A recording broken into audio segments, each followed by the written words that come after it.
Let me explain something about men. We're usually not emotional, and we're not very physical when it comes to other men, right? We like to be physical with our wives, but not with other men. There's three types of love. In the Greek, there's three words that in English and German are translated with one word, love, or life. There's the Greek word eros, which is the emotional, physical relationship part. That's where the word erotic comes from, which is often used in a very negative way about pornography and all that. But eros love is that part that draws a guy and a girl together, that makes you tingle and your heart really go a flutter the first time you hold hands or the first time you kiss and all that. And when you get married and that drives to that sexual relationship. That's the love, eros love. That belongs in marriage only and between a man and a woman. There's another type of love, it's phileo, which is the friendship love, the love you have for a friend, which basically is based not on emotions, but more on circumstances. You work together, you have similar hobbies, or whatever it may be, and you come to really like each other and love each other genuinely, but it's not the same as eros love. I don't go to my friends, the guys, and say, I love you. I get the fuzzies about you. No. I get the fuzzies about my wife, but I love you as my friend. And some guys, the first time I tell them, hey, I love you, they get very, very uncomfortable. Man, just stay away, don't come too close. Let me give you a hug. and that just doesn't go over very well until they come to understand that. And both the emotional, the eros love, and the friendship love, the phileo love, can very easily be destroyed. Let's say I come home and I've had a rough day and I am home and I really want to have a good night with my wife tonight. And I am all ready and excited, and I come into the house and she's had a rough day. The baby was crying all day and sick, and she just burnt supper, and I come in and I ask her, hey, is supper ready? And Satan takes those words and twists them into her ear and says, why isn't supper ready yet? And that's what she hears. And so now she's mad, and guess what happens with my fuzzy feelings of wanting to have a great night with my wife tonight? It flies right out the window, right? It's gone. It can very easily be destroyed. The friendship love as well. If you have a friend and your friend lies to you or cheats you, what happens? You're no longer friends. You're more like enemies. But there's a third type of love, and that's agape love. For God so loved the world. That's the word used there, agape love. Husbands, love your wives. That's the word agape love. It's a love that's based on a decision, or that's a decision to love the other person based on their value. God so loved the world, He decided to give His only begotten Son because He loved us, and He saw us as worth saving. He looked at you and He knew you were awesome, but you were going to hell. And He saw such value in you that He was willing to make a decision, but the decision may not necessarily be easy. It may be at great cost. He gave His only begotten Son. Do you think He felt like it? No. A father does not enjoy watching his son die on a cross and being completely, wrongfully crucified. Were the circumstances good? No, they weren't. It wasn't a good friendship. While we were yet sinners, Christ died for us. That is genuine love. While we were His enemies, He died for us. That's what agape love does. It doesn't matter what's going on. You choose to do the right thing for the other person anyway, at whatever the cost. And so, this thing about being uncomfortable with hugging and all that, man, I've come to know some people that have come to know the Lord that came from a very, very rough background, tattoos and all kinds of stuff. One of them, his name, my favorite is Flash. That's his nickname. His name is actually John Letkeman. But he came to know the Lord one Sunday morning. As I was praying before the service, I just felt I needed to put my message aside and preach something different. I said to God, what am I going to do if I don't remember the scripture references that I need? Because I have no notes now. And this is literally a conversation I had with God in my heart that morning. And so I just preached salvation in a very simple, basic way. And there's 5 people that came to know the Lord, that surrendered their life to the Lord that morning. And Flash was one of them. So during the week, I want to talk to Flash, and he said, Flash, I want you to know I love you, and I'm going to give him a hug. Whoa, whoa, whoa, he backs up. He says, don't say that to me, Because of his background, this was really, really totally new ground for him. But nowadays, you will meet Flash, and he will always give me a hug. And he hugs everybody, because that's just Flash, and he's genuine as could be, but he's weird. He's strange. Like he said, okay, I don't like to wear my ring, so I'll just have the ring tattooed on my finger. That's the kind of guy he is, so he did. His wife really didn't like it, but he did anyway. But Flash is just Flash. He is exactly what you see what he's on the inside, you see on the outside. And I say, you know what? That's good enough for me. And funny thing is, God has given opportunity to become a best friend to his father, his uncle, actually a number of his uncles. And one of his uncles is one of those men that in Durango, at 18 years old, 5 leaders of the church walked into the shop where he was working. 4 of them held him down. The other one almost beat him to death with a fan belt. This man has never been able to totally forget about that and become free of that pain. But by some weird twist of God's grace,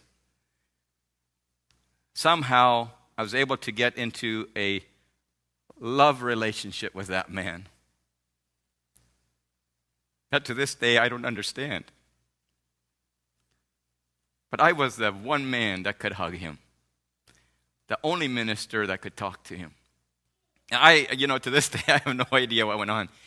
But last year I had the privilege of doing his funeral because he passed away. And then beginning of this year I had the privilege of doing Flash's dad's funeral. And just ministered to a whole generation of family that was very, very broken. But love will always win the way. When we're willing to just not care what they think, but I want you to know, brother, that I love you. Whatever you get out of that. And that's the kind of commitment we need to have in our relationships. By the way, I said I would give an opportunity for sharing. So is there anybody else that is ready to share something? Because I don't want to cut you off. Or we'll go on and talk about intimacy in marriage. Ready to go on? All right. Let me read you a story. This story, the title gets a few women's goat or gall. Johnny Lingo's 8-cow wife. Isn't that just a great title for a love story? Johnny Lingo's 8-cow wife. I got this at a Reader's Digest when I was a youth pastor in Aylmer, Ontario in the 80s. I still have a copy of it, and I have a bunch of copies in a file somewhere so that if I lose one, I know I still have the story because I don't want to ever lose it. Is it okay if I read you this story? This is a love story. Here's a guy who wants to go to an Asian island, and he says this. When I sailed to Kiniwata, an island off the Japanese coast, I took along a notebook. When I got back, it was filled with descriptions of all kinds of flowers and all kinds of plants, native customs and costumes. But the only note that still interests me is the one that says, Johnny Lingo gave 8 cows to Sarita's father. And I don't need to have it in writing. I'm reminded of it every time I see a woman belittling her husband or a wife withering under her husband's scorn. I want to say to them, you should know why Johnny Lingo paid 8 cows for his wife. See, in some cultures, if you're not aware of it, in some of those cultures, if you wanted to marry somebody, you as the bridegroom had to make a deal with the father of the bride and pay him to be able to marry his daughter. In this particular culture, they would always pay with cows. 1 cow, 2 cows, 3 cows, maybe 4 cows, okay? Johnny Lingo offered Sarita's father 8 cows. I want to find out why. Johnny Lingo wasn't exactly his name, but that's what Schenken, the manager of the guest house on Kiniwata, called him. Schenken was from Chicago and had a habit of Americanizing the names of the islanders. But Johnny was mentioned by many people in many connections. If I wanted to spend a few days on the island of Nurabandi, Johnny Lingo could put me up. If I wanted to fish, he could show me where the biting was best. If it was pearls I wanted, he would bring me the best buys. The people of Kiniwata all spoke highly of Johnny Lingo.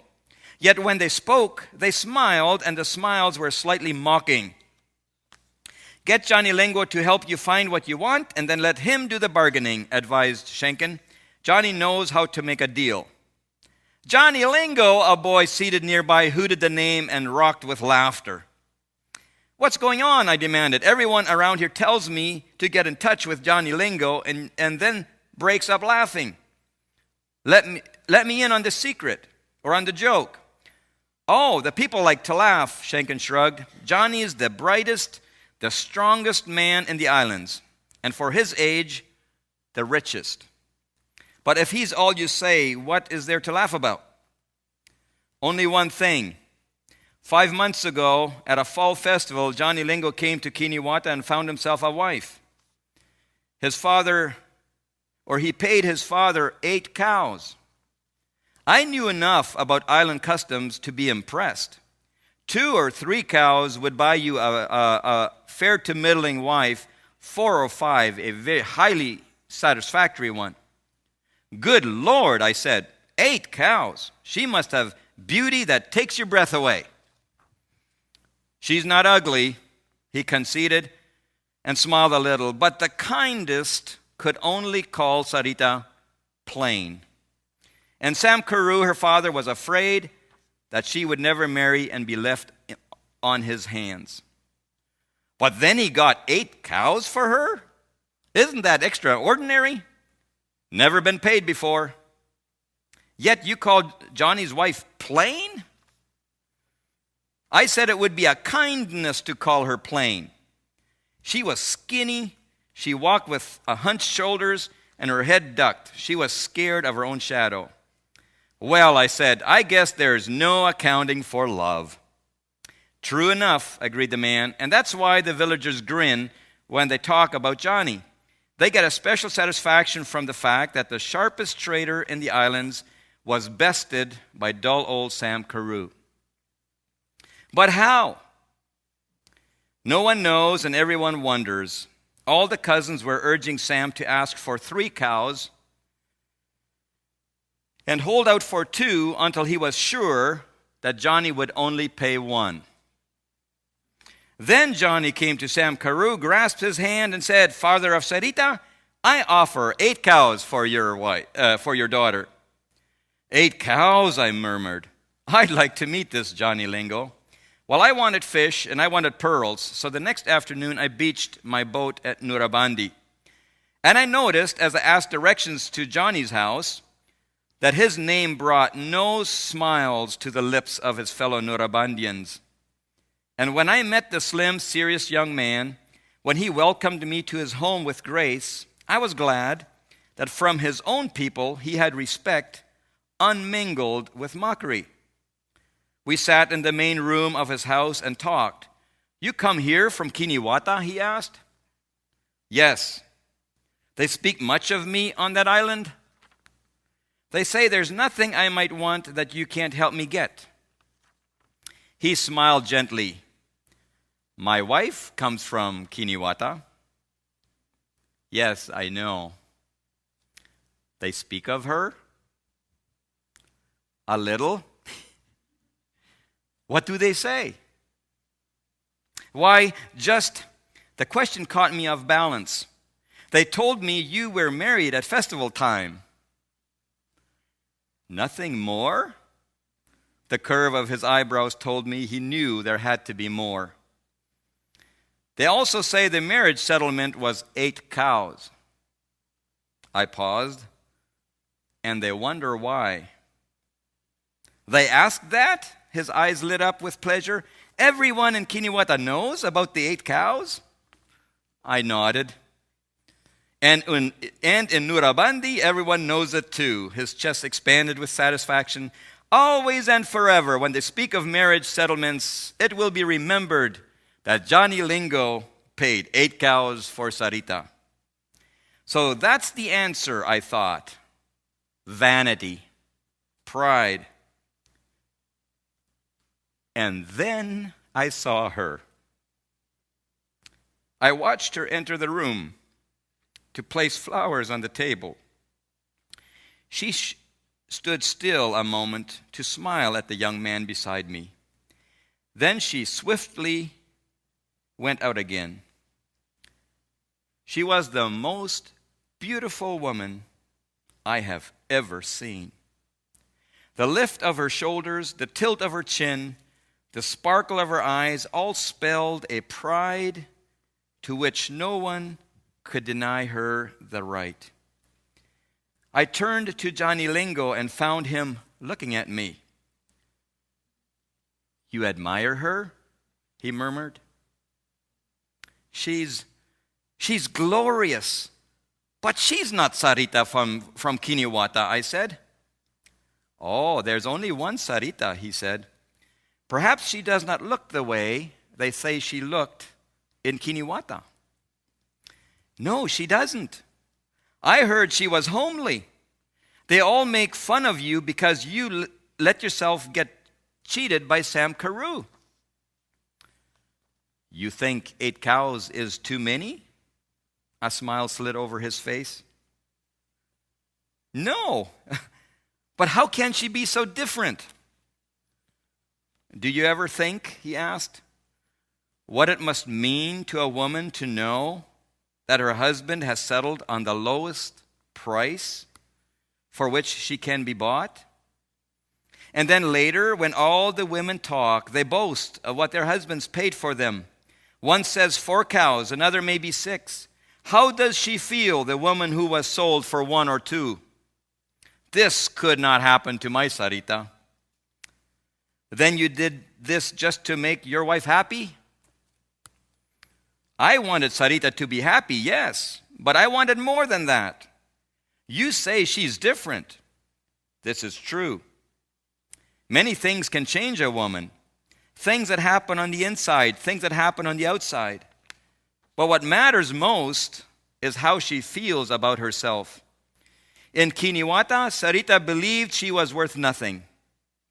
Now she knows that she is worth more than any other woman in the islands." "Then you wanted?" "I wanted to marry Sarita. I loved no one but her." "But," I was close to understanding. "But," he said softly, "I wanted an 8-cow wife." Isn't that just the coolest story ever? Huh? You want a copy? I don't have any here. But read it over a few times. And then think about it the next time you want to be mad at your wife and say something nasty. Don't do it. Begin to treat her as the treasure that she really is. You want her to be, and guess what? She will become that. Anyway, I love that story. That just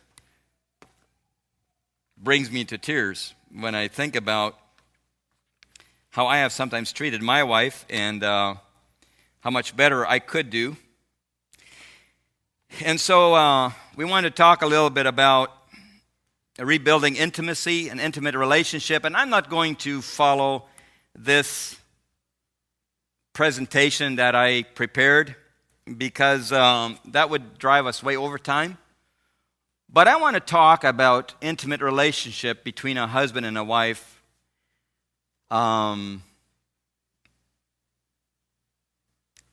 just share a few things that my wife and I have learned over time, just maybe more from our experience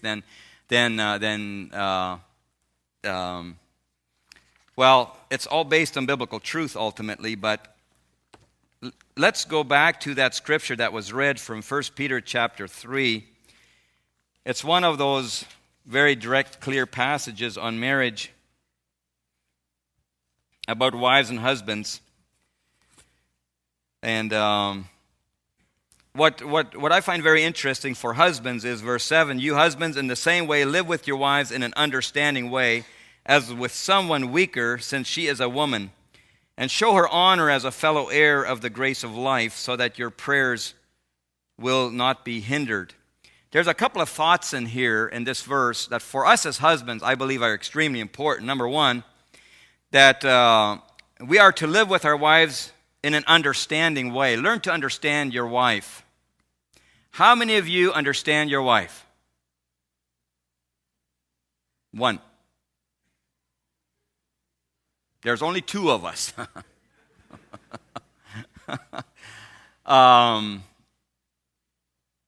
That's a lie.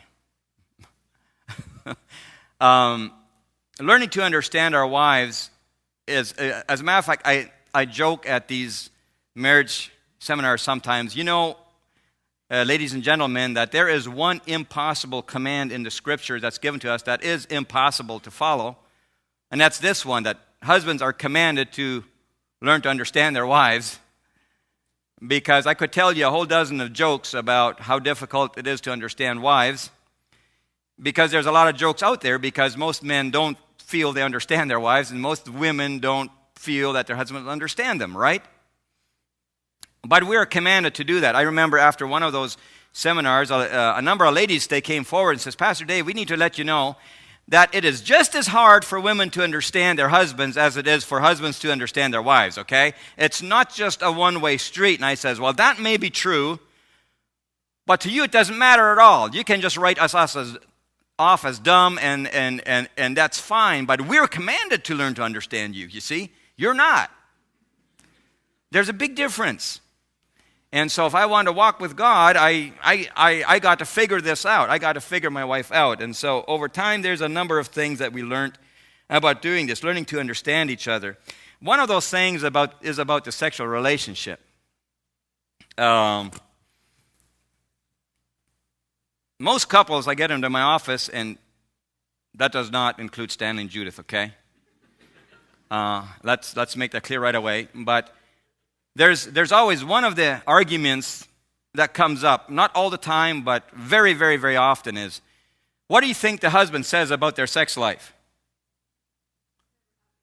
It never happens. She never wants to have sex. What do you think the woman says? She always wants to have sex. No, all he ever thinks about is sex.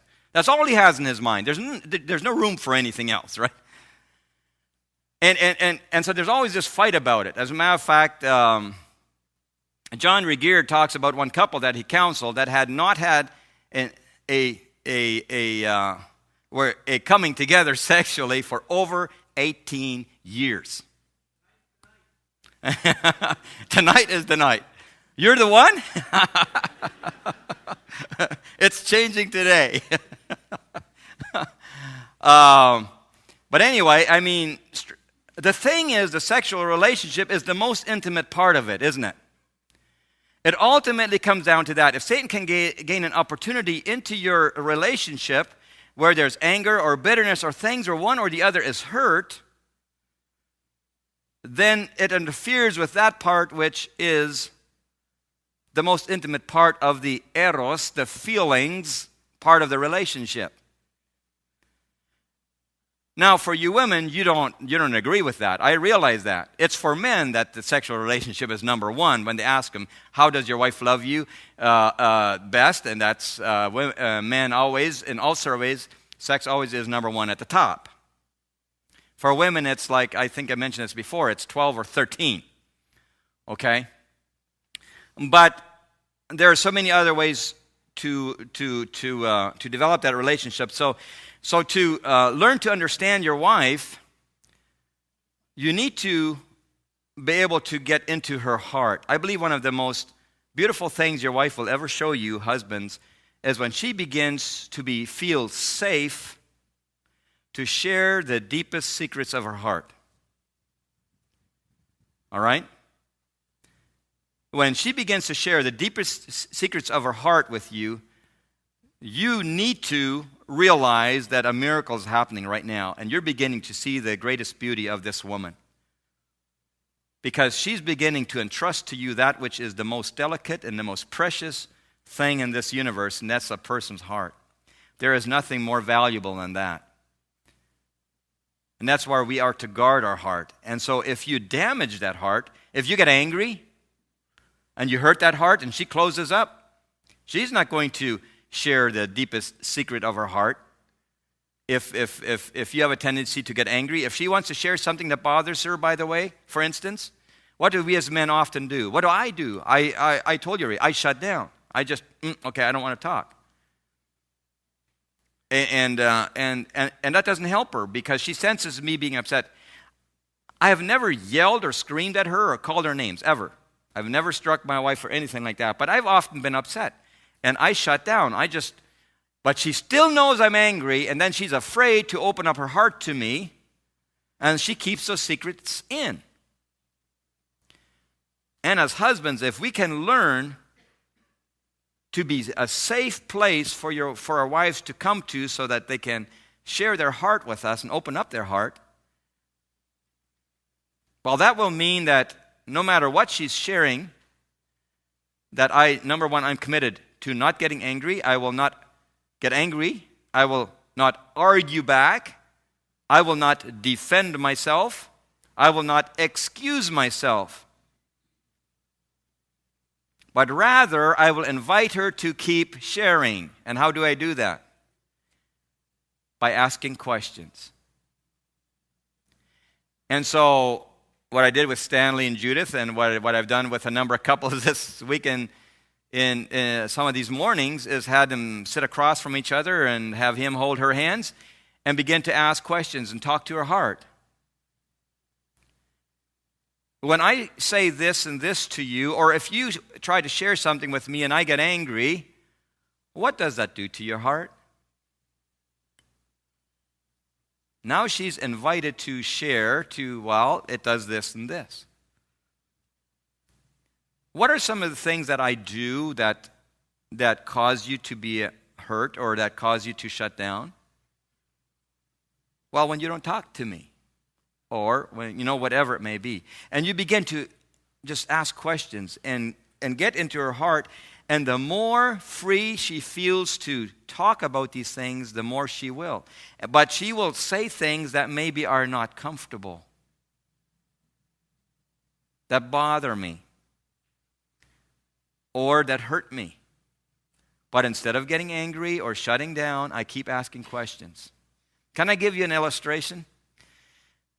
I said a couple nights ago that my greatest critic has never been at one of my marriage seminar or one of these marriage seminars before, but actually Leona has been at one that I did towards the very beginning in Tigertown, 100 miles past Dallas there somewhere in this community.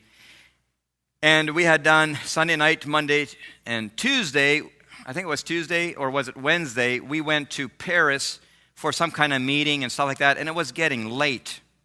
And we had our 6 or 7 children with us, and they were at this meeting, and so I realized that we were supposed to get back to Tigertown in time to have supper and everything, and then get to the community center to do this marriage seminar session like we're doing tonight.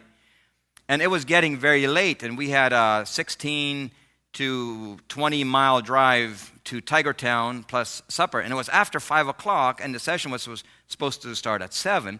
So I finally called the family. And from Tigertown, we were supposed to drive 20 miles to this home, have supper, and then back and get ready for a seminar. And it just wasn't going to happen, right? So I called this family already, and they says, look, I'm sorry, but we will not be able to make it for supper because we just are behind here, and our kids are not back from their meeting yet and stuff. And so they said, it's okay, we'll just drop the supper off at the house where you're staying, and then you can just eat there. So, okay, that's fine. But anyway, it got kind of late, and so now I am a little bit tense, and I'm the driver, and I want to get going, and I want to get to Tigertown.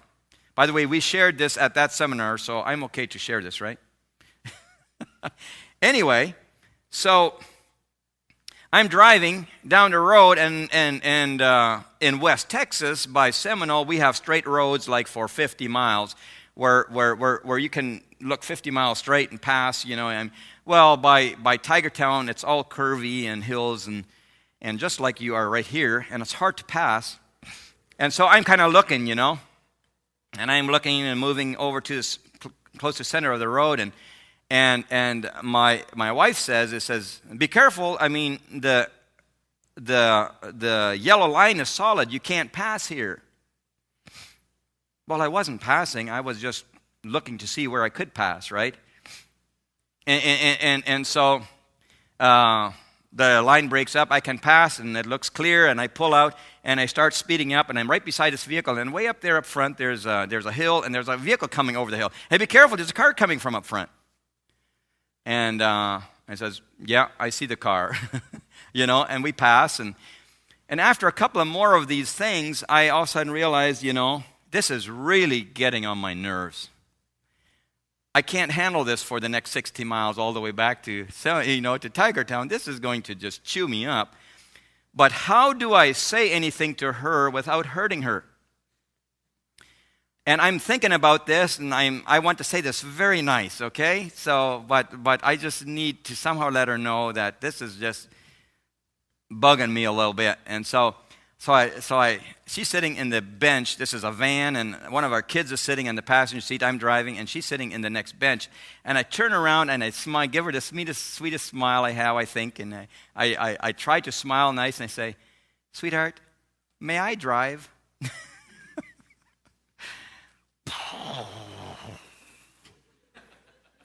And she shut down, just like I shut down. We both do that, right? And she just, and I knew there's a problem here. She's not going to say anything. And now she shuts down, and she's upset. She's hurt.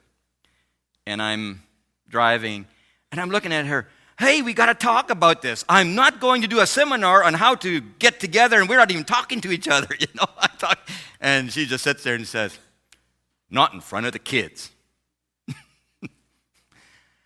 Those 16 miles were the quietest ride we ever had with our kids. I mean, the kids did not say a word. They knew there's a fight. Mom and Dad are fighting, and neither one is saying a word. And they knew we were fighting, And we're driving 16 miles with not a word was said. Not from the kids. They were not going to get into this fight here. And we're driving. We arrive at the house. The family is just leaving that brought supper. So we tell the kids to go inside and go and have supper. Mom and I need to talk. So we get out and we get behind the van here and we stand there. And in the meantime, I've had 16 hours to talk about this. Now, learning to understand my wife, right? So I said to her, okay. When I asked, may I drive? What did that do in here? What happened in here? And she would probably tell the story a little bit different than I'm going to tell it. I realize the details are not quite the same anymore. But in general, this is kind of the gist of what happened here. So she says, well, you think that you're the only one that knows how to drive, and the rest of us better just shut up and don't say anything when you drive. Really? Well, that's interesting. I don't recall ever thinking that, but, but that's what she said.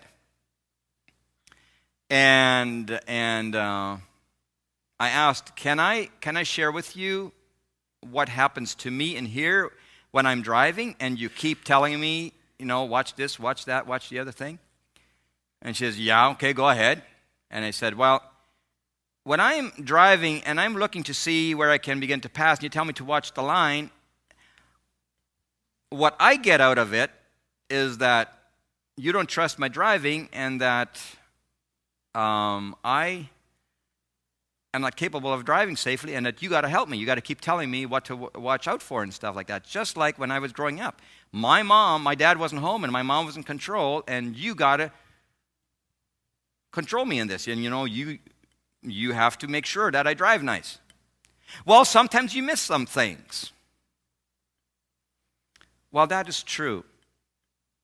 And I kind of imagine that with I think we had 6 kids, or I think it was 6 because I was, whatever. I said, with 8 pairs of eyes in a vehicle looking around, I'm sure we see more than 1 pair of eyes sees. And also, with the kids sometimes fighting and arguing and stuff, sometimes I get distracted. And there may be some things I don't see. And I don't remember exactly the whole conversation, but part of it was, but she felt that if I would say something about her saying something about my driving, that I was saying that she's no good as a driver, that I know better. And so one of the things, discussions, or that I asked her then is, could it be that you still feel that way because when you were a 16-year-old girl and you just got your driver's license and you asked your dad if you could take the car for the first time alone to go into town, and he said yes, and you took the big car that they had, Chevy car that they had, and you went uptown and you parked in the parking lot and you opened the door and you saw that you had gone over the line a little bit and you decided to get into the car and back up a little bit, left the door open and the door hooked onto the mirror of the next car and broke the mirror off. And it being your very first trip, and then having to call Dad and say, Dad, I messed up a neighbor's car, and Dad had to come out and pay this guy for his mirror and stuff like that, and he told you what kind of stupid driver you were. And did you accept that and still believe it to this day, or are you still hurt about that? And maybe it's time to forgive your dad, because I don't think you're a stupid driver. And so we talked about that, and just learning to understand her heart and just to talk this through. And then she says, yeah, but sometimes you do miss some things. What should I do then? I said, well, that is true. If I'm driving down the road and you see somebody come barreling down the side of the road and it looks like that guy's not going to stop, and I'm not seeing him looking over here, then please let me know. I don't want to kill my family, okay? Please let me know and draw my attention to it. But if I'm driving and I'm looking to see if I can pass near the solo yellow line and you see me looking exactly in that direction, maybe you could just assume I'm seeing the same yellow line you're seeing. Or if I'm passing and I'm looking ahead and I see the vehicle coming, you see a vehicle coming, then maybe I'm seeing it too. Well, so when then can I have the freedom to say something? I said, well, I'll tell you what. Whenever you see me looking somewhere else and you think I'm not seeing it, please feel free to tell me. But and I'm not sure if you brought it up about the backseat driver's license. You ever heard about a backseat driver's license? It's a driver's license where the guy sitting in the backseat has the freedom to tell the guy in the front seat how to drive. So she asked me, so can I still use my backseat driver's license? And I said, yes, but would you use it sparingly, please? And we had great peace about it. And so that evening, as we started with this marriage seminar, I just asked, or with the session, does anybody have anything to share? And guess what? Leona popped up out of the seat, comes forward and said, now, we need to share something with you that we just had this big thing, like Judith and Stanley. I think ours was 5 times bigger, but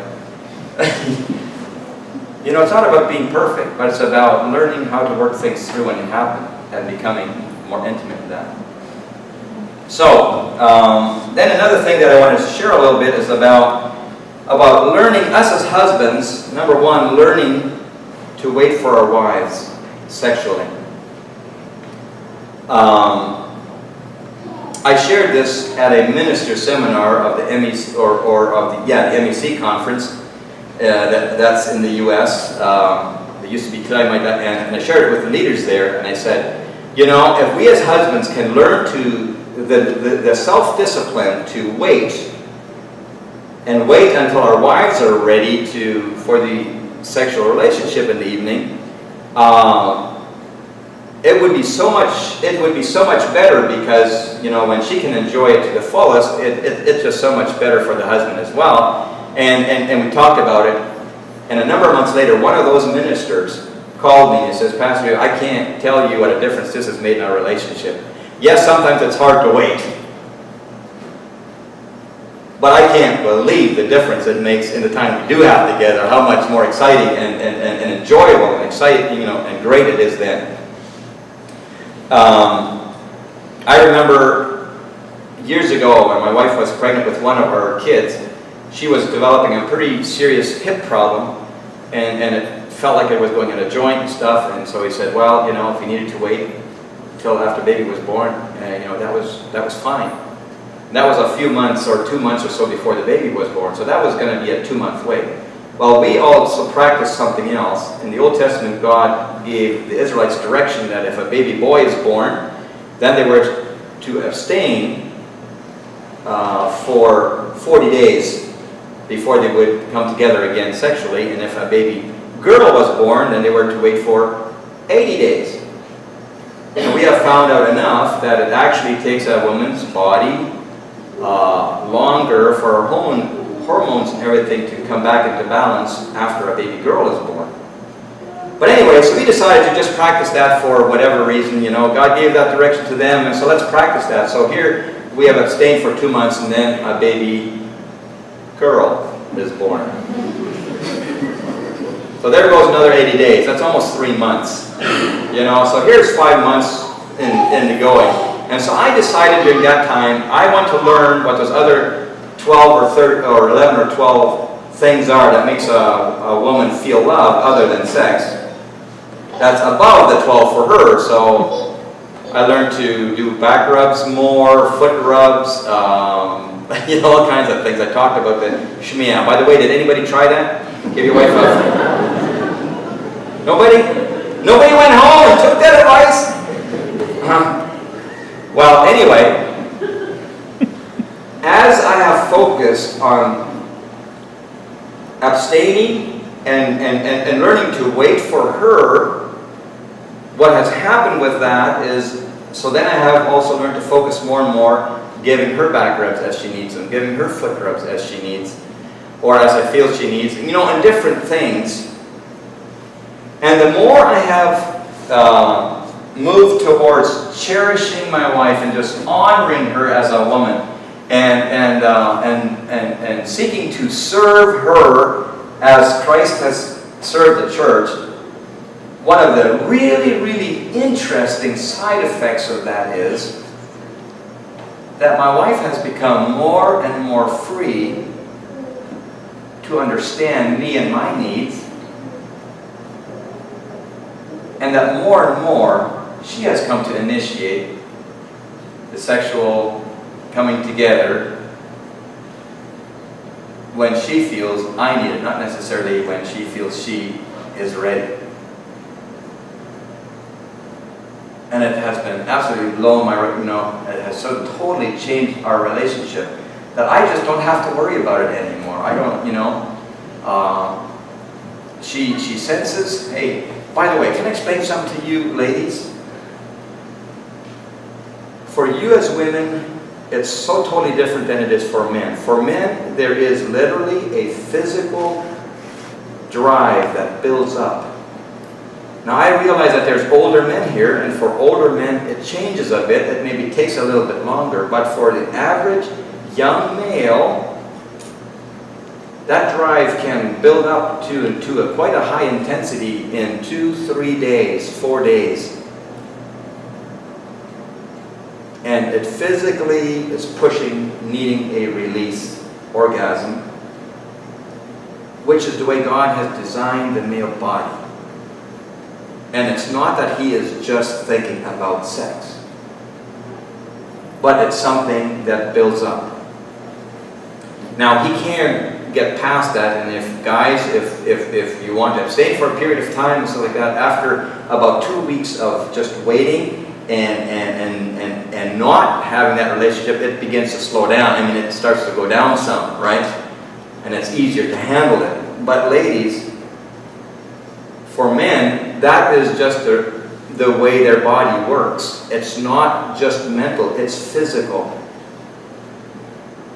And so I realize that when a woman is deeply hurt and wounded on the inside, and she does not feel loved by her husband, it's very, very difficult for her to give herself to her husband. Because for her, it's a matter of feeling, not a matter of what you see. Men only have to go into the bedroom and see their wife undressing for a night, and they're ready. That's all it takes. For a wife, it starts in the morning. How you wake up and greet your wife and kiss her good morning and, hey, good morning, sweetheart. Wow, you look so lovely with your messy hair and your smelly breath and all that. You know? Just kidding, but it starts with how you treat your wife in the morning and how she feels appreciated and cherished by her husband. And then when she realizes that she begins to sense that there is this drive building up, if she is free in her heart to love this man, then she begins to care about his needs and therefore wanting to meet those needs just simply because she knows they're there. In this book, Love Your Husband, Love Yourself by Jennifer Flanders, it's written by a woman, which amazes me because of what she writes. But let me read a few things in here about this. One of the quotes she has in here, let me see if I can just quickly find it because it's just absolutely cool. Let me just... I have a number of things in here that I wanted to read to you. Maybe I should just read some of these and we'll get to it. This lady talks about, there's a number of chapters in here about that physical sexual relationship between a husband and a wife and why it's so very, very important. She talks about some of these things I have just mentioned. She talks about other things.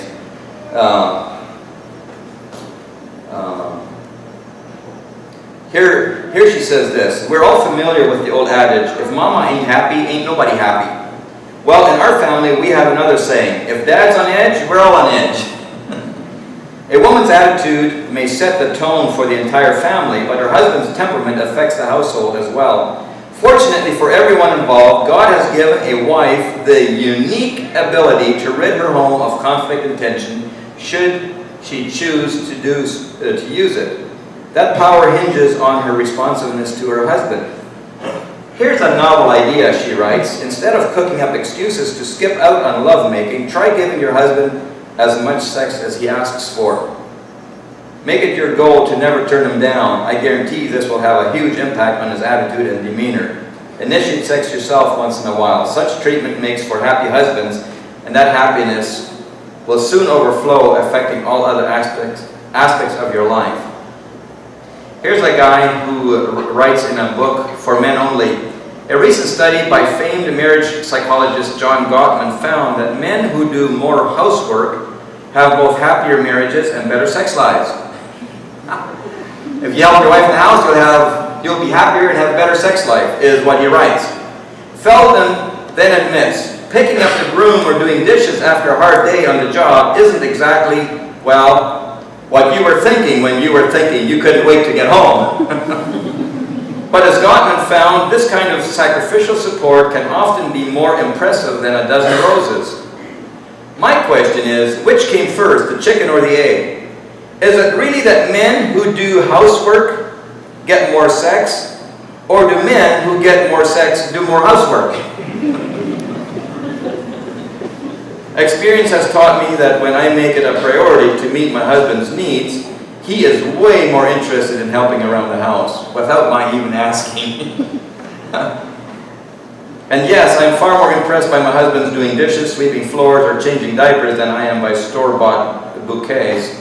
Such selfless gestures are the kind of foreplay that really grabs my attention.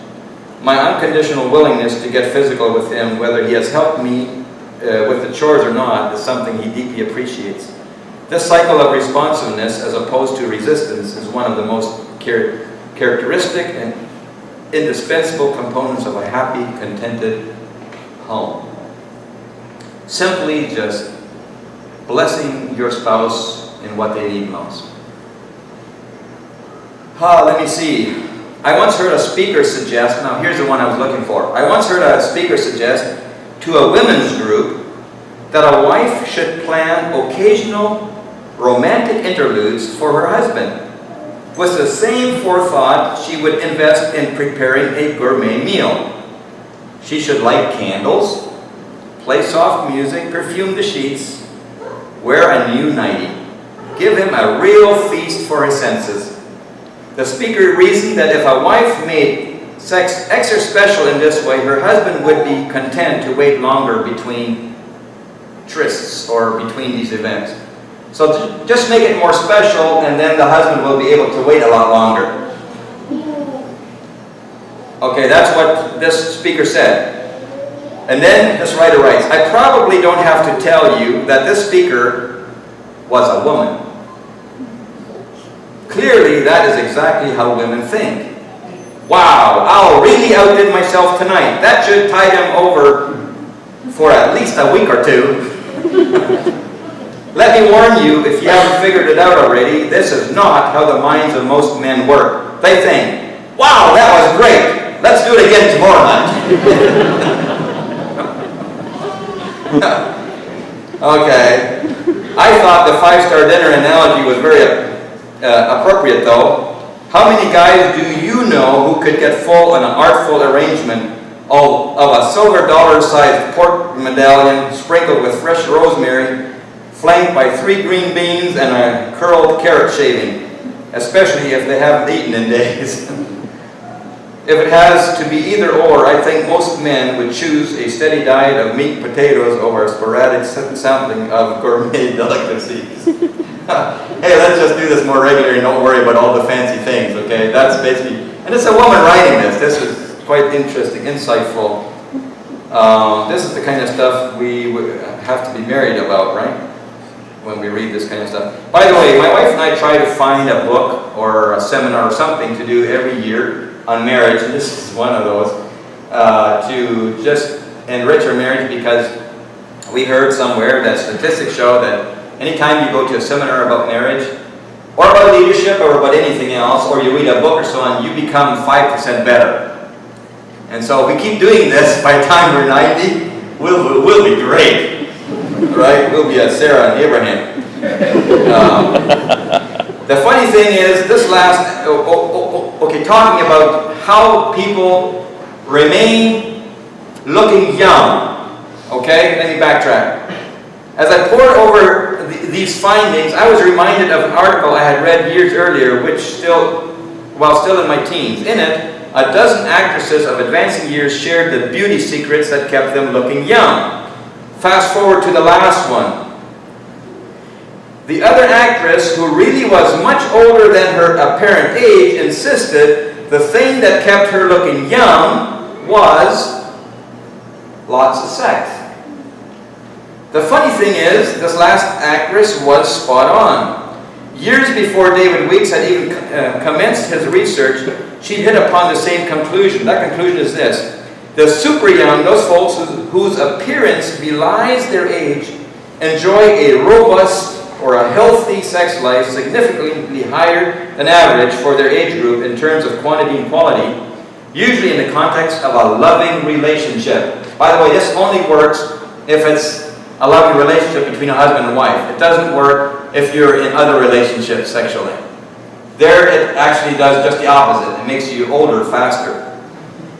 But what this lady goes on to say is that there's a hormone released in your relationship that literally causes your body to age slower and make you look younger.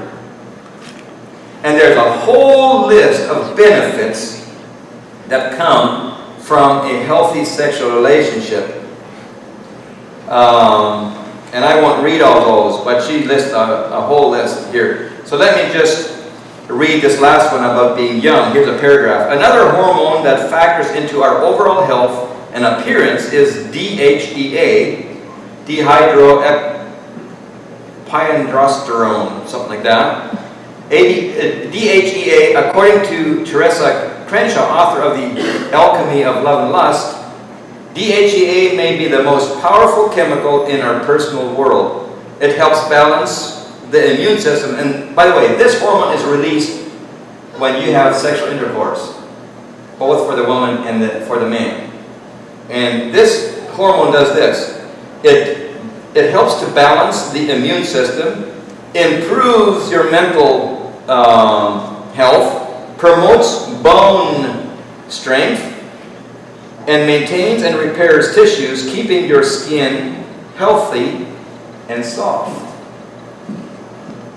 It may also contribute to cardiovascular health and even function as an antidepressant.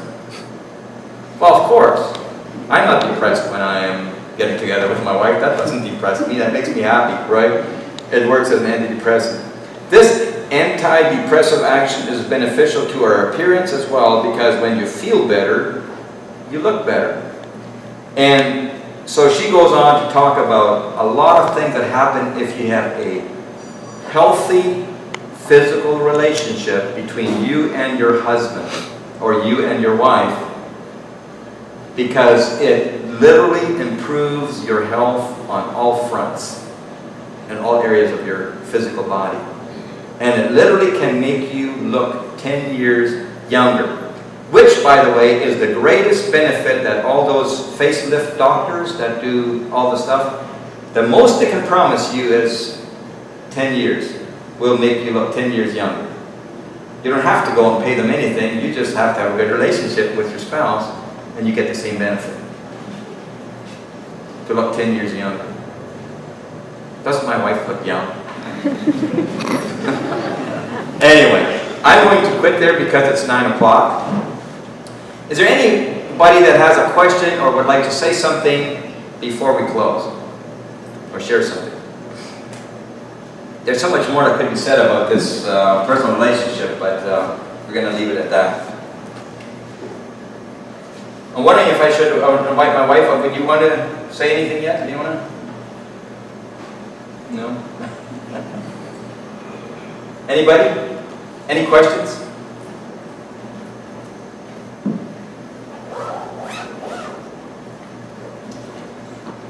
If not, that's okay.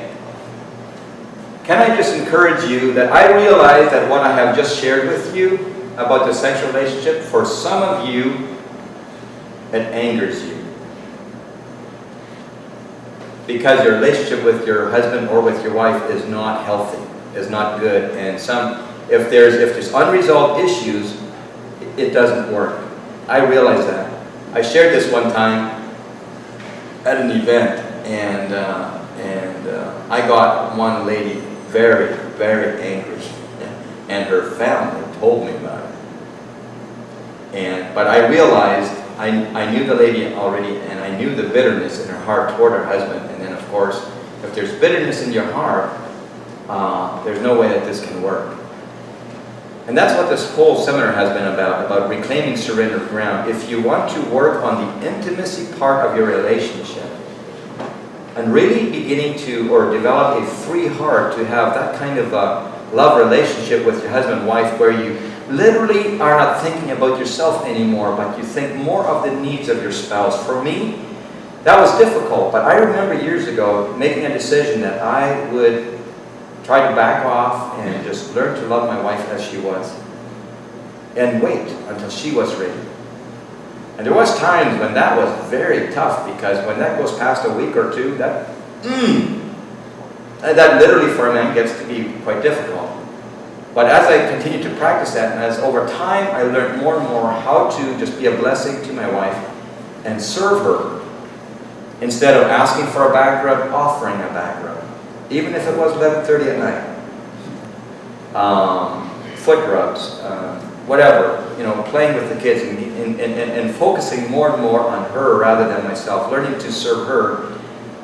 Sometimes just going up and starting to wash the dishes, even though she hasn't said anything. Like Sunday lunch, often she washed the dishes, and sometimes I've just walked up and washed the dishes.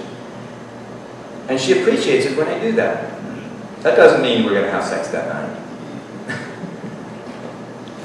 But over time, as I focus more on that, she has focused more and more on beginning to understand in me. And I begin to realize that very often she will initiate,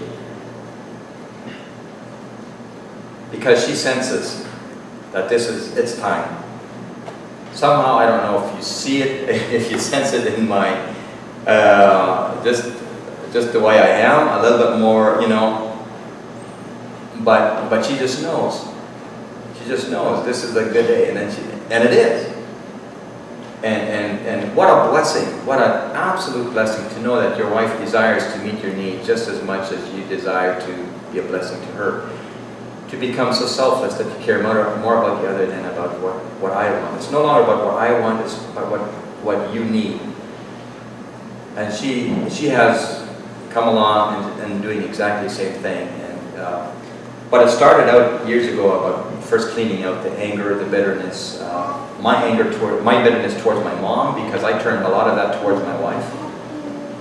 If you, as a husband, have bitterness towards your mother, it can very easily affect your relationship with your wife and have some of the same bitterness towards your wife, because in some ways all women are the same, right? Yeah, they are. In some ways all men are the same. If you ladies have a bitterness towards your father, sometimes that bitterness turns to your husband because some things he does reminds you of your father. And so when the relationship isn't working well, we need to go back and begin to find out where is my heart locked up? And begin to deal with those issues and unlock that heart and set it free so that it can grow into this kind of relationship. And it doesn't come overnight. We started with this 20-some years ago, by the way.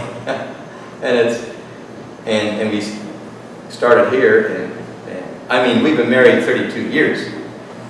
But it's 20-some years ago when we learned about this surrender ground and clearing out the past, the stronghold that Satan has gained in our life that he's using to interfere with our relationship. And that's what I was meaning with that. But anyway, so may God bless you as you work on your relationship. Can I just say this? Don't ever, never, ever give up. You're in it for the long haul. You may as well enjoy it.